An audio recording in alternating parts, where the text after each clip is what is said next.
Alors, 14. Ah, vous êtes là? Salut, amis internautes. 580 000 euros.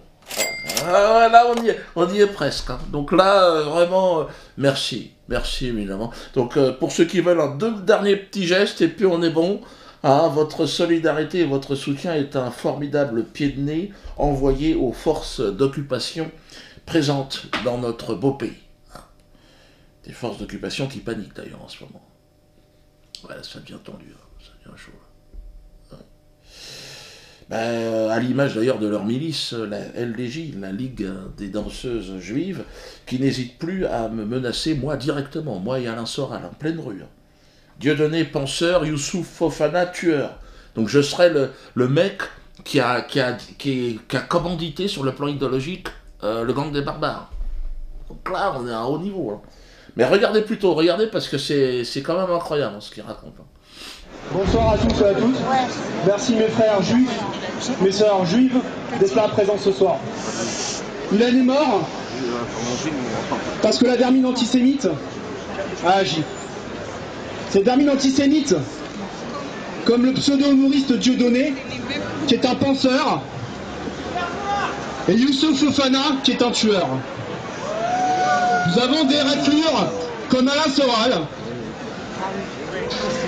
grand ami de Dieudonné. S'il vous plaît. Silence, s'il vous plaît. Qui font des discours plus qu'antisémites, le même discours qu'on retrouvait en 40-45 en France et en Allemagne. Ça fait des années que ces gens-là paradent en France, sans que personne ne les touche. Sans que Monsieur Dieudonné n'ait pris rien qu'une journée de prison. Ces gens-là sont en liberté. Ils se produisent de partout en France. Il fait monter des antisémites et des négationnistes comme Monsieur Forisson qui nie les chambres à gaz. Et cette personne a des procès où il me paye à chaque fois 1 euro par-ci, 1 euro par-là, et jamais une once de prison. Quand des juifs résistants se permettent de lui rendre la monnaie de sa pièce, là par contre la justice agit. Prison ferme. Dissolution de mouvement. Aujourd'hui on se pose des questions. Est-ce que le juif a sa place en France? Non. En toute honnêteté, je vais le dire ce soir, non. Je le dis aujourd'hui, Ouais. je le disais pas il y a 2 ans, 3 ans, 4 ans. On n'a plus notre place. Je le dis honnêtement, on n'a plus notre place. Alors pour certains, on ne peut pas partir en Israël, c'est pas grave. Mais ici en France, faut plus subir. Comme on l'a dit pour la guerre d'Algérie, la valise ou le cercueil. Nous ici en France, il est hors de question qu'on prenne le cercueil. Et la valise, le jour où on le prendra, c'est nous qui la prendrons pour partir. On ne nous jettera pas d'ici. Bravo. Donc mes frères, mes sœurs, Bonne chance pour Ilan. s'il vous plaît, j'ai pas trop de temps, je vais juste terminer. Que cette vermine antisémite le sache. La Ligue de défense juive est présente au Canada, en Angleterre, en Allemagne, en France, aux États-Unis et en Israël. Que ces racailles le sachent. Et que la police m'entende. Jusqu'à la mort, nous serons là en face d'eux. Nous les lâcherons. Ouais. Jamais.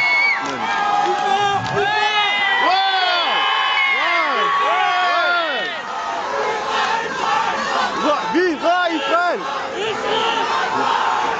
Non, vous avez vu les images? Là, c'est un appel au meurtre. Hein. L'autre, le crâne rasé, là. Ah, c'est une incitation directe à la haine. Hein. Alors, ce genre de descendants d'esclavagistes, hein, ces bourgeois pleurnicheurs, appellent au pugilat en place publique, comme ça, devant Julie Lescaut. Mais qu'est-ce que tu fous là, Julie? Regardez la photo de Julie. Qu'est-ce que vous faites, monsieur Valls? On peut le savoir, la sécurité des gens? Pourquoi je suis pas protégé, moi, comme Bernard-Henri Lévy? Moi, je vais faire une lettre de demande, là. Je vais demander à ce qu'on me protège. Et Christiane Taubira, putain! Alors, le mariage pour tous, d'accord, mais la vie en sécurité d'abord, si je peux me permettre. Hein? C'est toujours cette même LDJ d'ailleurs qui soutient Monsieur Baudouin. Vous vous souvenez, Baudouin à Mâcon? Mais si, le journaliste de France 3 qui m'avait dit ouais, c'est une association très sérieuse, ils ont pignon sur rue. Mais si, Baudouin, le cercle de Jean Moulin. Avec lui, vous êtes bien servi. Hein.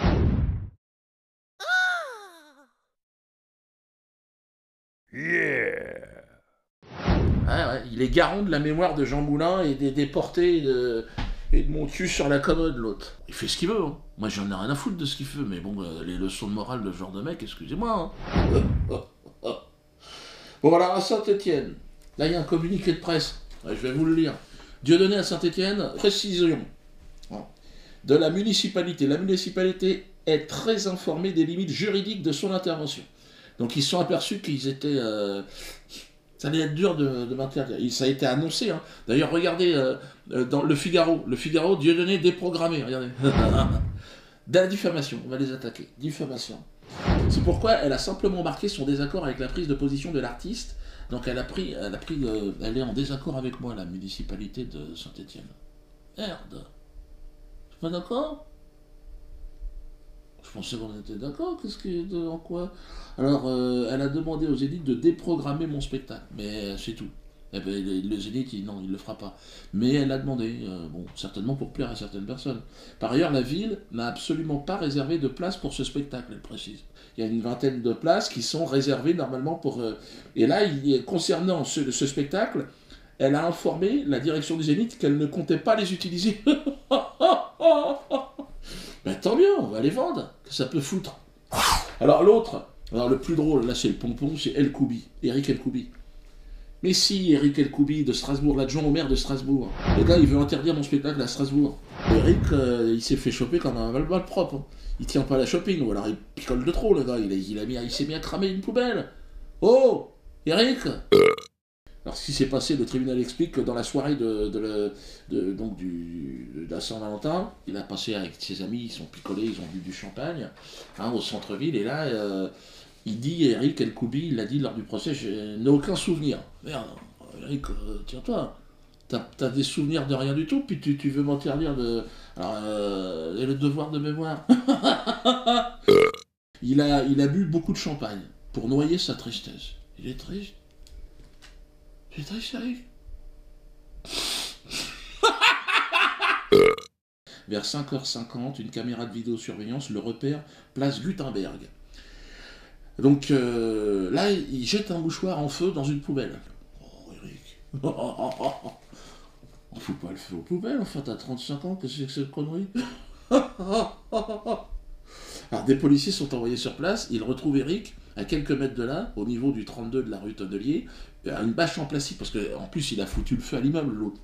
Il y avait des trucs, là. Donc une bâche en plastique recouvrant un échafaudage est en feu, et lui il observe avec fascination les flammes qui se propagent. Donc là, moi j'ai tout de suite compris son problème. C'est un pyromane, voilà, c'est tout. Il aime foutre le feu. Et bon, il est quand même encore maire, hein, enfin adjoint maire. Sur le mis en cause, hein, donc El Koubi, les policiers retrouvent le briquet qui a servi à allumer la bâche, parce que bon, il a commencé à essayer de dire c'est pas moi, et le dépistage d'alcoolémie révèle un taux de 1,2 g. Donc là, on est au niveau de la fête de la bière, là t'es quand même sur le podium. Là, on y est. Ce comportement ne me ressemble pas, dira Eric. Ah bon? C'est un acte dont j'ai très honte, et pour lequel je suis torturé. Ce comportement ne me ressemble pas. Ah si, ça te ressemble. Tu aimes faire le con. Tu fais le con, tu veux interdire mon spectacle, tu es pour la censure. Pour tenter d'expliquer son geste, Eric El Koubi évoque le surmenage. Fatigué, une hypothèse également retenue par le psychiatre. Oh, merde, Eric il a examiné. Apparemment, il voit un psychiatre aussi, hein. Mais je crois qu'il en a besoin. Son discours est centré sur deux thèmes, le travail et la réussite sociale. Ouais, ce qui pourrait confirmer d'ailleurs le fait qu'il veuille me censurer. Hein. Il veut paraître bien par rapport à certaines élites, je pense, de la ville de Strasbourg, hein, pour réussir socialement. Oui, ça se recoupe. Il a trop négligé ses désirs et ses affects. Donc, Eric, à mon avis, il faut que tu t'arrêtes, hein, faut que tu arrêtes de bosser. Mais bon, l'avocat, lui, il dit il refuse de croire que l'imprégnation alcoolique de son client soit à l'origine de ce dérapage. Je suis persuadé qu'on a attenté ce soir-là, par plaisanterie de mauvais goût, à la sécurité d'Eric El Koubi. Tu vas voir qu'ils vont me foutre ça sur le dos. Une main mal intentionnée a peut-être mis dans son verre un médicament ou une pilule. J'ai un alibi, hein, j'étais pas à Strasbourg, hein, ce jour-là. J'étais sur scène, hein, donc Strasbourg, je pouvais pas y être. Hein. Il a craqué, cela ne se reproduira plus, conclut Maître Metzger, en demandant une dispense de peine. Mais bon, le tribunal lui a pas dispensé, il a donné 2500 € d'amende. Voilà, c'est ce qu'il a demandé. Là. Et pas d'inscription à son casier judiciaire. Oh bah pourquoi? Bien ça. Moi c'est 20 000 euros pour une chanson, j'aurais dû cramer un immeuble. Hein. Pour 20 000 euros, j'avais le droit certainement à un immeuble. Hein. Non, c'est vrai. Comme la mairie de Saint-Étienne, les autres, ils accueillent sans problème des mecs comme Roman Polanski. Hein, ah bah alors, et moi non. Ah bah d'accord, bah, j'aurais dû violer une adolescente, puis c'est tout. Hein. Mais je le savais ça, mais j'ai pas l'idée. J'ai pas le... Roman Polanski, oui, Dieudonné, non, jamais.